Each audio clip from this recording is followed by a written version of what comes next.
So, let's proceed po sa life in romantic era. So, ang romantic era daw po ay panahon kung saan nagbago yung art, literature, and music. Kung dati daw po sa classical period, nagpo-focus sa order, balance, and rules, ngayon naman daw po sa romantic era or sa romantic period ay nagpo-focus yung mga artists and musicians sa pag-express ng mga feelings, imaginations, at individuality nila. So, kung dati daw po,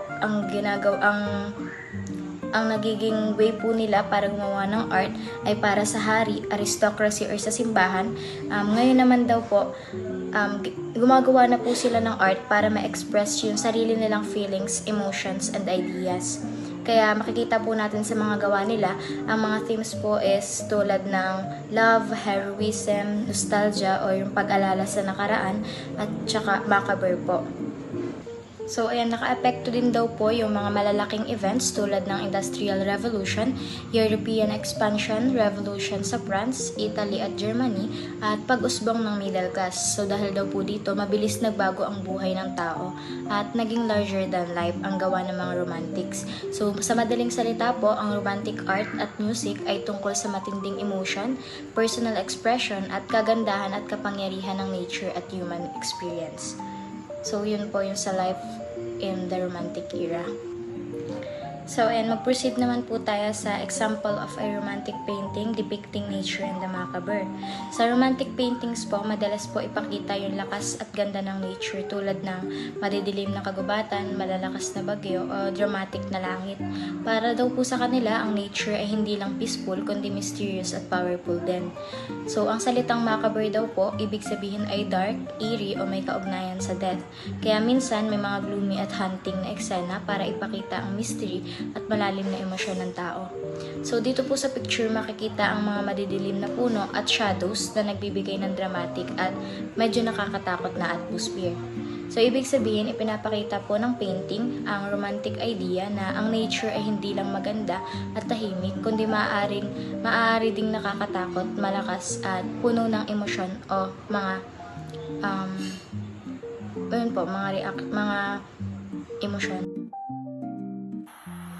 So, sa romantic music style naman po, during romantic period po, musicians, especially mga composers po, meron po silang unique personal style and may kanya-kanya po silang trademark.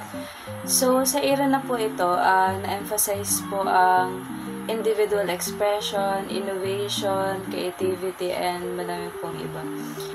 So, sa program music naman po, composers often draw inspiration sa mga poetry po for vocal and instrumental music. Program music typically refers to instrumental compositions that portray non-musical sources. So, yung mga sources po na yun include events, themes, locations, poems, or literary passages po.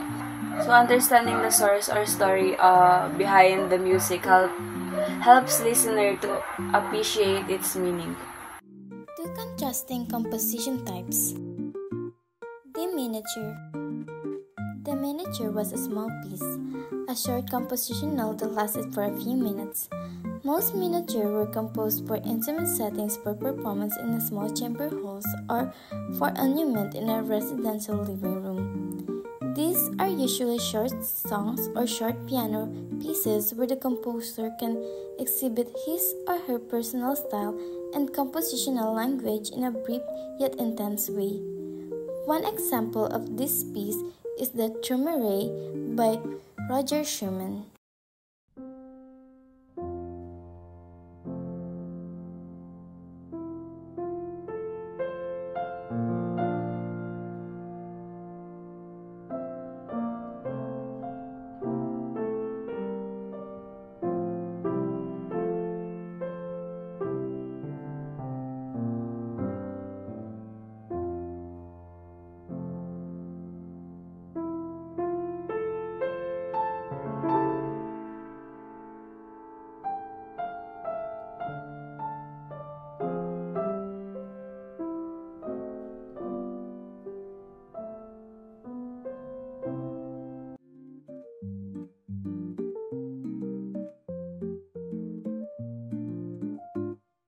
composer of the Romantic period. Ang sabi dito, ang buhay ni Robert Escoman ay isang halimbawa ng isang artista na nag-aali ng kanyang talento sa musika kahit nakaranas ng personal na trahedya at karamdaman. Ang kanyang mga composition ay nagpapakita ng malalim na damdamin at malikhaing imahinasyon na sumasailalim sa espiritu ng Romantic period.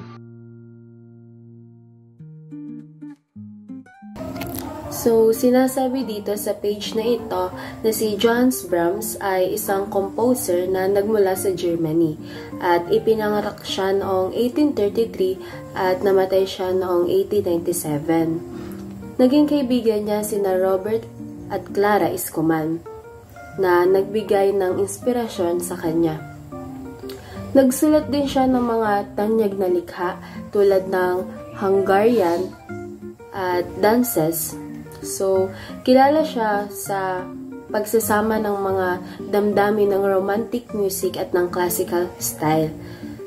So, ang parang naging role model niya ay si Beethoven. At si Johannes Brahms ay kabilang sa 3 B ng musika.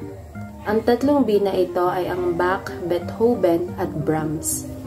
So, ang sinasabi po sa message na ito or ang pinaparating ng message ng kanta na ito ay yung the peaceful feeling of being a child again, even just for a moment.